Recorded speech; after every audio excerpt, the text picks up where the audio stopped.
So every year we try to do some new things. Historically, it was a lot of wholly new guidelines each year.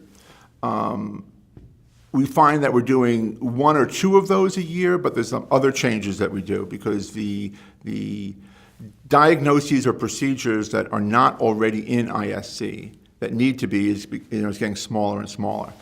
But last year, for example, a brand new one is something called surgical foot wound care, and it's mostly for diabetics. I mean, diabetics form the vast majority of patients, but it's for any patient with peripheral vascular disease to the point where they have distal to the ankle, so the foot and toes, wounds, gangrene, infections, ulcers, and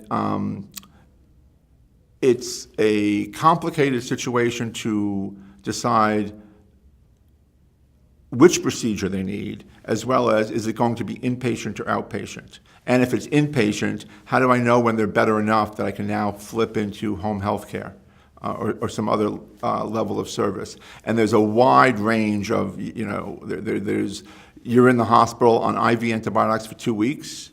There's some that you're on IV for 3 days and you're back on oral medicine or antibiotics. And there's some that you stay on IV, but the IV is given at home or in another setting. So we try to bring some evidence to bear about that. But it's a very, what's unusual about the guideline is that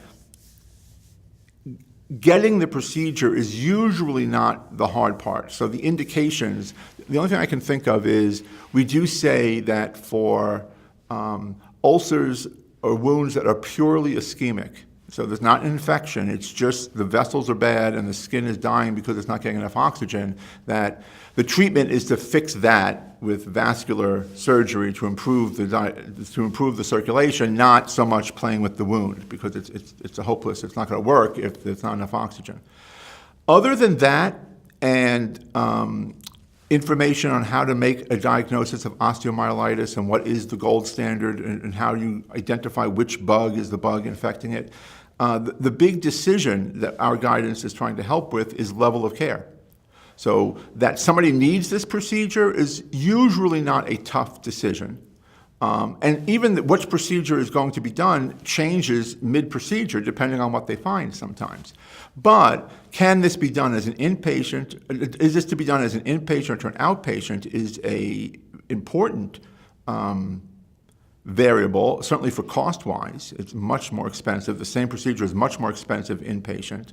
And like everything else, there's a risk to being in the hospital, so you like to minimize it. There's also a risk to not being in the hospital when you should be. So that guideline goes into some detail on who are the patients where outpatient is reasonable, who are the patients where inpatient is reasonable, and amongst those in inpatient, when might they be ready for another level of care. So even if they're inpatient, it's for days, not weeks, even for patients with things like osteomyelitis. Because it's mostly a diabetic population, I also mentioned that this guideline should improve the use of our diabetic guideline.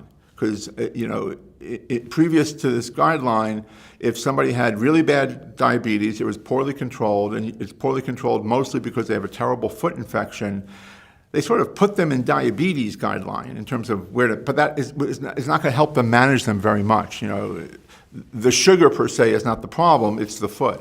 So hopefully this will allow the right patients to go to the diabetes guideline and the right patients to go to, the headline is that the foot is infected and needs to be addressed.